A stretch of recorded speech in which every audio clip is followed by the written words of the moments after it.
This video is brought to you by mybookie.ag, who has the best betting lines out there, and they have extended the exclusive deal only for us, giving you a 110% bonus on top of your first deposit. So if you put in like $100, they're going to give you 110 on top of it to play with. And all you have to do is use the promo code WEASEL to activate this. That's WEASLE. It's an exclusive deal only for people that watch my content. And it's going to end by this weekend, so it's not too late to get on it. You could bet which fighter you want to win. For example, like Grant Dawson is a 4-1 favorite over Bobby Green. Dober is a almost 5-1 favorite over Rick Glenn. Joaquin Buckley's a favorite over Alex Morono. You can also pick the method of victory for each of these fighters: knockout, submission, decision. You could put together a parlay matching up a group of fighters you think are going to win to multiply your earnings. And in my opinion, the best way to bet are live bets. While the fights are going on, you could bet who you think is going to win while seeing how it's playing out. I always mention how I capitalized on this during the Alex Caceres and Sungwoo Choi fight that happened a while ago, where Alex Caceres was like an 11-1 underdog, but he was doing very well in the fight, and I had to jump on that. So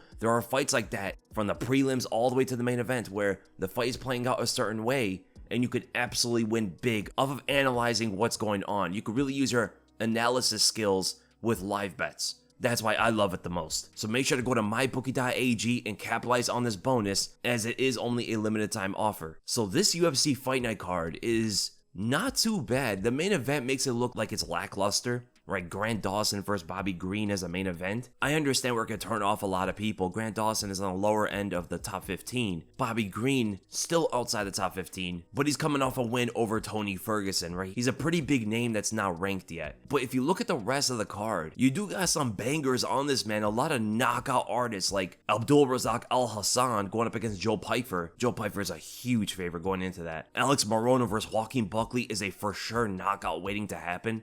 Dober versus Rick Glenn. Rick Glenn's going to try to grapple Dober, but Dober's going to try to knock this guy's head off. Philipe Linns versus Cutelaba, another knockout waiting to happen. So I think, despite the star power of the main event, it's a pretty decent card. There's going to be a lot of exciting finishes. And here are my picks for the rest of the card. I'm not going to dive too deep into these. I think Joe Pyfer is going to be a little bit too technical for Abdul Razak Alhassan. The guy's on a decent win streak. Just knocked out Gerald Mearshart. And Alhassan is a bit older. I don't know if I trust Joaquin Buckley against Alex Morono. I think I like the underdog on this fight. I think Alex Morono might pull this off. It's a hard one to pick because both guys have potential to finish each other. The only thing going against Alex Morono is that he got TKO'd by an older Santiago Ponzinibbio, but remember, that fight was a catch weight at 180 pounds. And he was doing well early, but then just couldn't finish the guy off. I don't think Joaquin Buckley has the same kind of heart and toughness of Santiago Ponzinibbio. If Alex Morono starts putting it on Buckley the way he did against Ponzi, I don't think Buckley can make it back. But Buckley is a lot better in the welterweight division than he was at middleweight, so there is something going there. I think Dober is going to destroy Rick Glenn. I think he's going to stuff the takedowns and just knock him out. He's way too big, in my opinion. I think Hernandez and Algeo can go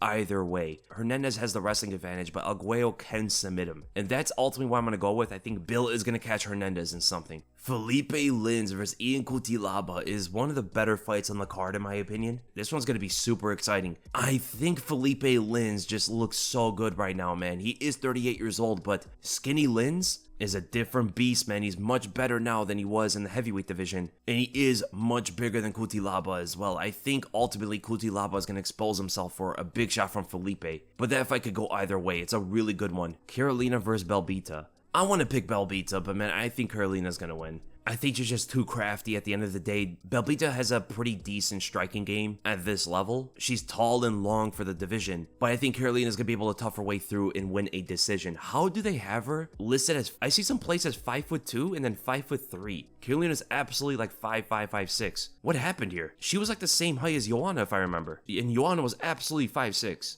How do they list her as 5'3"? What?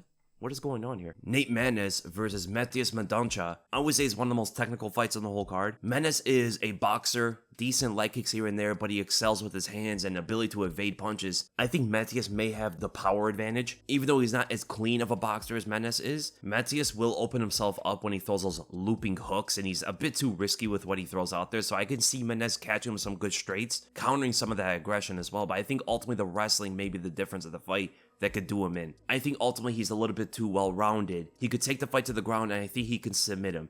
Maness did not look too good on the ground against Tagir Ulanbekov, and it seems to be a bit of a weakness of his. So I'm ultimately going to pick Mateus in this fight, taking the fight to the ground and submitting him, right? And Mateus is a guy that was able to take down Javid Basharat a couple times in their fight. Vanessa Demopoulous versus Kanako Murata. I got Kanako, then I got Aoriqileng. That fight's probably not going to be too great. And then finally I have Montana De La Rosa in a very close fight. I think JJ Aldrich has more talent. She has more potential to do something here, but she's just not looking too great. Her last fight was decent against Liang Na, but it was a big step down in competition. A fight that she should have won. But against Ariana Lipsky and Erin Blanchfield, she just didn't look good at all. She has decent grappling, but I think Montana De La Rosa has a little bit more fire under her. So even though I like JJ Aldrich's skills compared to Montana De La Rosa, I think Montana has a mental advantage going into the fight. Her last two losses can really paint a bad image of her. She lost to Tatiana Suarez and Macy Barber. Those are two of the top fighters. But before that, she TKO'd Ariana Lipsky. And she went to a draw with Bueno Silva. Yes,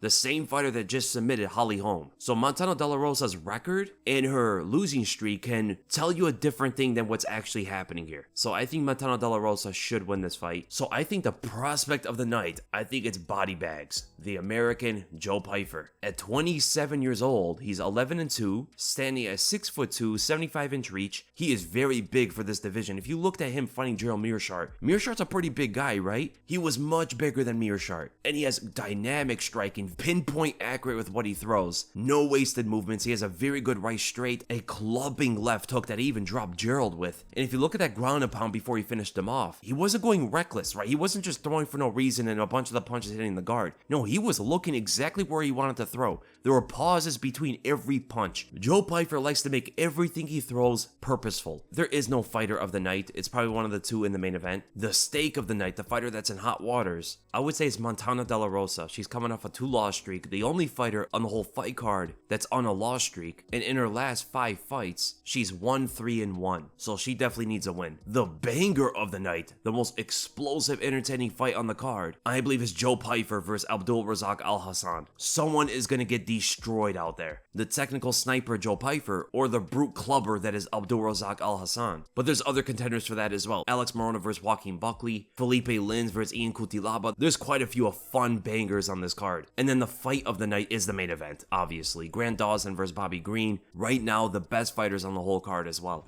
And that's the fight we're going to go into. Grant Dawson versus Bobby Green. Both fighters are fairly well-rounded. Grant Dawson is more of a grappler, but he is improving in his striking. He didn't go too much to that in his last fight against Damir Ismagulov. Really implemented his wrestling to expose that takedown defense, but some people do think that Damir just mentally is not the same anymore. Regardless, Grant Dawson looked pretty decent in that fight, able to control it for the most part. Can he do the same thing against Bobby Green? The last time Bobby Green was taken to the ground was by Islam Makhachev, right? And before that, it was Thiago Moises. He was taken down by Alan Patrick, Lando Venata. Right before the Islam fight, it doesn't look too great for his takedown defense. So Bobby Green's takedown defense overall is not bad, but he has been taken down by guys that shouldn't be taking him down, especially if he wants to do well against Grant Dawson. Getting taken down by Alan Patrick, Lando Venata, Francisco Trinaldo, and Eric Koch is not a good look when you're going up against Grant Dawson, right? Grant Dawson has a very explosive shot, great with the single legs, and his control is very much underrated. Grant Dawson's takedowns are so good, he out-wrestled Mark Madsen.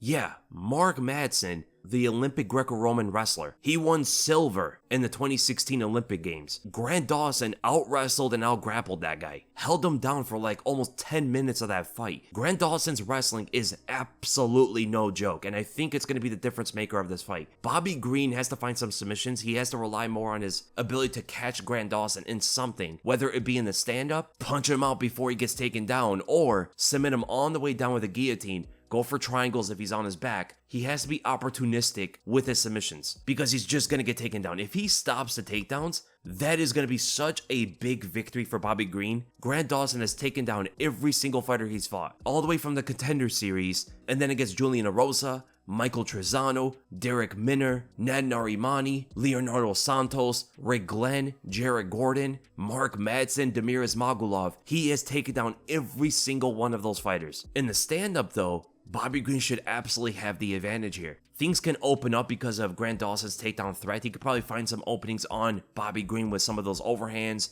He has a decent jab. He's quite elusive with his footwork. He's bouncy, moving back and forth, looking for the opening for the shot. His body's always acting like a coiled spring, ready for takeoff. But as we know from Bobby Green, he's gonna have his hands low, which can help him stuff some of those takedowns, right? Naturally, his hands are in place for underhooks and a sprawl on him. But how does he deal with the chain wrestling? So I can see Bobby Green sprawling on some of those takedowns, using his underhooks pretty well. But how does he chain wrestle? That's where Bobby Green's wrestling skill is gonna get put to the test. So ultimately, my prediction for this fight, I'm gonna go with Grant Dawson, the big favorite. I think he's gonna get his takedown stuffed. He's gonna turn the corner, chain wrestle off of that single leg, control Bobby Green before getting his back and choking him out. It would be awesome though to see Bobby Green pull something off here, but the odds are completely stacked against him. So that's the end of the predictions, guys. I hope you guys enjoyed it. If you did, make sure to give this a like, make sure to subscribe, hit the bell for notifications, leave in the comments below who do you guys think are going to win, and I'll see you guys in the next video.